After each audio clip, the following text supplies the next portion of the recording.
This is video number 2 of my Pave helicopter. Unfortunately, I need to sell it on eBay, but I thought I'd get another good glimpse of it before I did that because it's one of my favorites and, in my opinion, one of my best.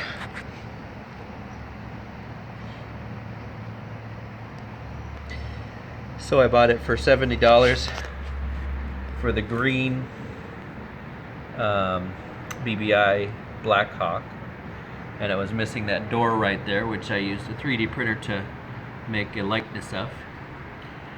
And I added on the fuel boom and the 50 calibers and the winch, and painted that silver. I like that. And then over here we've got low light in the low light, and we've got a little stretcher and medical kit, and then we've got Wild Bill and Ace piloting it.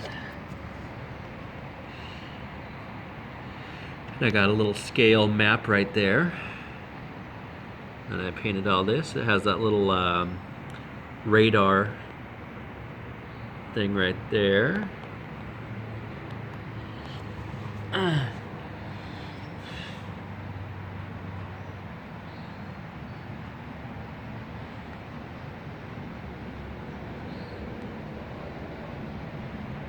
From the top, it had these little items I can't remember the name of, but they go right there, and they determine detect the airspeed of the helicopter, but they didn't stay on well, so I should have thought of something different. Maybe drilled holes in the top. Alright, thanks for watching.